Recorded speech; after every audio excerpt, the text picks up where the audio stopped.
Tunnel में फंसे 41 मजदूरों को आखिरी क्षण में निकालने वाले रैट माइनर्स कौन हैं और कहां के रहने वाले हैं, तो चलिए हम आपको बता देते हैं। राजधानी दिल्ली के एक खजूरी खास इलाके में रहने वाले मुन्ना कुरैशी के घर के बाहर खुशी का माहौल है। मुन्ना कुरैशी एक किराए के मकान पर अपने बच्चों की परवरिश कर रहा है। जानकारी के मुताबिक मुन्ना कुरैशी के माता पिता का भी देहांत करीब 12 साल पहले हो चुका है। वहीं उनकी धर्मपत्नी भी इस दुनिया में नहीं है। उनके 3 बच्चे हैं जिनकी परवरिश मुन्ना कुरैशी किराए के मकान पर रहकर कर रहे हैं। मुन्ना कुरैशी के घर की आर्थिक स्थिति ठीक नहीं है, जिसके चलते हर तरीके के काम जान जोखिम में डालकर वह अपने बच्चों का पेट पाल रहे हैं। उत्तराखंड के उत्तरकाशी जिले में बीते 17 दिनों से सिलक्यारा टनल के अंदर फंसे लोगों को बाहर निकाल लिया गया है। केंद्र से लेकर सरकार की कई एजेंसियां इस रेस्क्यू ऑपरेशन में मिलकर काम कर रही थी। रेस्क्यू के 16 दिन में अमेरिका से मंगाई गई मशीन जवाब दे गई तो 6 सदस्यीय रैट माइनर्स को बुलाया गया। सुरंग के आखिरी हिस्से को मुन्ना कुरैशी नाम के एक रैट माइनर ने खोदा और ऐसा करके वे पूरे ऑपरेशन के नायक बन गए। इस बात की खबर से मुन्ना कुरैशी के घर पर खुशी का माहौल है। मुन्ना कुरैशी के चाचा कमरुद्दीन ने बताया कि मुन्ना कुरैशी घर से बिना बताए टनल ऑपरेशन पर गया हुआ था। बस जाते हुए यह कह रहा था कि उत्तरकाशी टनल में काम करने वाले लोग हादसे के शिकार हुए हैं, उन्हें बचाने के लिए जा रहा है। यदि वह अपने घर वापस नहीं लौटा तो उसके बच्चों का ख्याल रखें।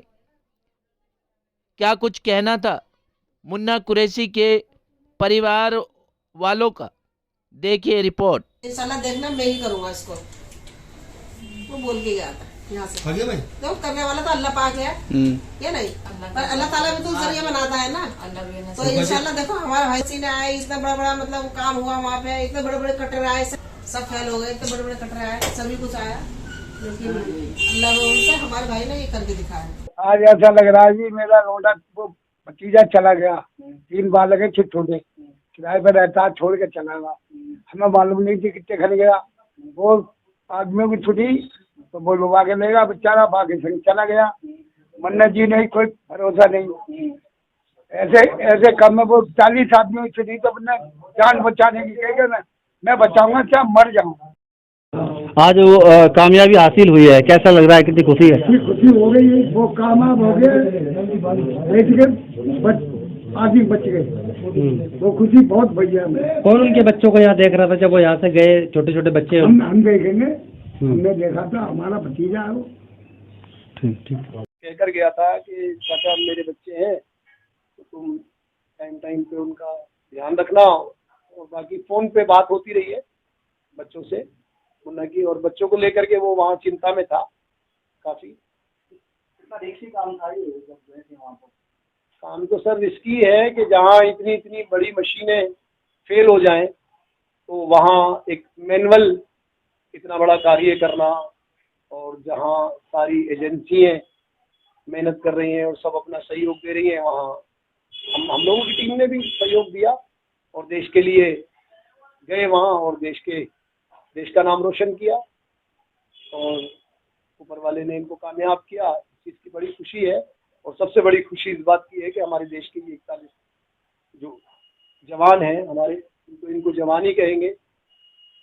हमारे एक तरह से ये भी एक तरह से सैनिक है जो इस कार्य को करते हैं। और ये वहाँ से बिल्कुल सरकार के प्रयास से, प्रदेश मुख्यमंत्री के प्रयास से, और तमाम एजेंसियां, रक्षा मंत्री, हमारे तमाम देश की एजेंसियां लगी हुई थी और वहाँ प्रयास कर रही थी, और वो सब इस प्रयास में सफल हुए। वैद बाबूराम वर्मा, 15 सालों का इलाज का भरोसा। हमारे यहाँ आयुर्वेदिक औषधियों के द्वारा सभी बीमारियों का सुविधाजनक इलाज किया जाता है, जैसे खांसी, सांस, दमा, बुखार, टाइफाइड, मलेरिया, पीलिया, बवासीर, शुगर, हेपेटाइटिस, खूनी बवासीर, पिरमे, श्वापनदोष, लघु शंका आदि का इलाज आयुर्वेदिक पद्धति द्वारा किया जाता है। इसके अलावा सभी बीमारियों की जांच भी तसल्ली बख्श की जाती है, जैसे अल्ट्रासाउंड, एक्सरे, ईसीजी, रक्त, मलमूत्र, वीर्य की जांच इत्यादि। हमारे यहाँ दिल्ली सरकार द्वारा टीकाकरण, टीबी का इलाज व जांच मुफ्त की जाती है। हमारा पता है वैद बाबूराम वर्मा चैरिटेबल सोसाइटी, 329 गली number 9, Mandoli extension, near Nand Nagri bus depot के सामने, दिल्ली 93। आप हमारे नंबरों पर भी संपर्क कर सकते हैं। हमारे फ़ोन नंबर हैं 9213329205, 9211478312, 9910418312। आप हमारे चैनल पर भी दिए गए नंबरों पर भी संपर्क कर सकते हैं। हमारा फ़ोन नंबर है 8506973234।